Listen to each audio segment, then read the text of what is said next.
গাজী গ্রুপের মালিককে জ্বালায় দিয়ে আটকে রাখছে। গাজী গ্রুপ হাজার হাজার মানুষের কাজ দিচ্ছে, আপনি বাপে জ্বালাবে?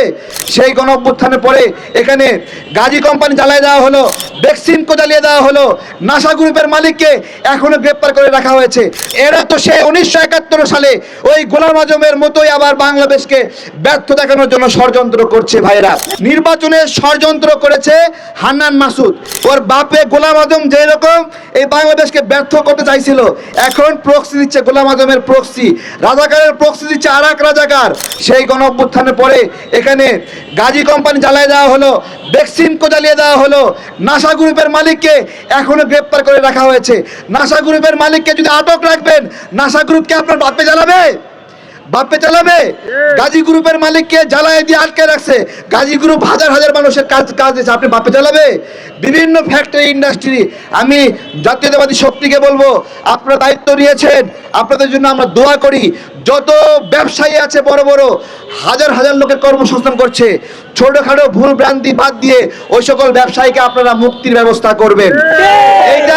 এটা কেন দরকার? এই যে দেখেন, কাজকর্ম না পেয়ে চাকরি হারিয়ে হাজার হাজার অটো ঢাকার ভিতরে অটো চালক হয়ে গেছে না? ফুটপাতে শৃঙ্খলা দরকার আছে না? তাহলে রিক্সা চালক বেড়ে গেছে, এর শৃঙ্খলা দরকার আছে না? কি উপায়ে করবেন? আপনাদের অনেক ভালো ভালো পরিকল্পনা আছে। ওই পরিকল্পনার মধ্যে এই যে অতিরিক্ত রিক্সা চালক ঢাকায় ঢুকেছে, তাদেরকেও গার্মেন্টস ইন্ডাস্ট্রিতে ঢুকে ঢাকার ভিতরে চাপ কমানোর পরিকল্পনাগুলো করতে হবে। ফুটপাতগুলোতে মানুষ কর্ম হারিয়ে একটা ঝুড়ি নিয়ে বসে গেছে, ওই মানুষকে কিভাবে তাকে আবার আগের যে কারখানায় কাজ করতো সেখানে ফিরিয়ে নেওয়া যায়, সেই পরিকল্পনাও করতে হবে। তখন আমাদের মাথা ঘুরে গেল যে এরা তো সে 1971 সালে ওই গোলাম আজমের মতোই আবার বাংলাদেশকে ব্যর্থ দেখানোর জন্য ষড়যন্ত্র করছে। ভাইরা, এবার আসেন, কেন এই সন্ত্রাসী হান্নান মাসুদ এই ঘটনা ঘটালো? কেন জামাত শিবির এই ঘটনা ঘটালো? বস্তুত একটা স্মরণ করে দেই, এই হাতিয়ায় কিন্তু হান্নান মাসুদের পরিবার থেকে 2 জন নির্বাচন করছে। হান্নান মাসুদ নিজে এবং হান্নান মাসুদের বাবাও নির্বাচন করছে।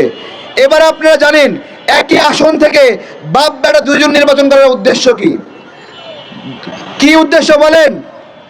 নকল এজেন্ট দেবে, তাই না? নকল এজেন্ট দেবে, অর্থাৎ হান্নান মাসুদ নির্বাচন করবে, তার শাপলা গলিতে এজেন্ট থাকবে, ঠিক একইভাবে তাদের আরেকটা ধান্দাবাজি যে আরেকটা এজেন্ট বাড়াবে প্রত্যেকটা কেন্দ্রে, অর্থাৎ তার এজেন্ট একজন, কিন্তু বাবাকে এমপি পদে দাঁড়ায় দিয়ে সে ডবল এজেন্ট বানায় ফেলছে। এইভাবে নির্বাচনে ষড়যন্ত্র করেছে হান্নান মাসুদ।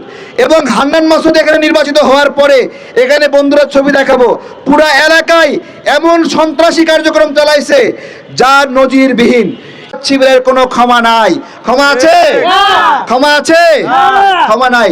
তাদেরকে এই ভুল স্বীকার করার আমার আশ্চর্য লাগছে। এইখানে গুজব কুলের শিরোমণি মিথ্যাবাদী শফিকুর রহমান, সেও একটা ফেসবুকে পোস্ট দিছে হাতিয়ার ধর্ষণের ঘটনায়, এবং সে আবার 1 লাইন আগায়ে ইংলিশে পোস্ট দিছে। কি ইংলিশে কেন পোস্ট দিছে বলেন শফিকুর রহমান? বিদেশিদেরকে বুঝাবে, বিদেশিদের বুঝাতে যায় বাংলাদেশের ব্যর্থ রাষ্ট্র। ওর বাপে গোলাম আজম যেরকম এই বাংলাদেশকে ব্যর্থ করতে চাইছিল, এখন প্রক্সি দিচ্ছে গোলাম আজমের প্রক্সি, রাজাকারের প্রক্সি দিচ্ছে আর এক রাজাকার। সে দিচ্ছে বাংলাদেশকে ব্যর্থ প্রমাণ করার জন্য, হাতিয়ায় ধর্ষণের ঘটনার জন্য। আমরা স্পষ্ট করে নাগরিক জোট থেকে বলছি, কোনো জায়গায় অন্যায় হলেও আমরা আবার থাকবো না।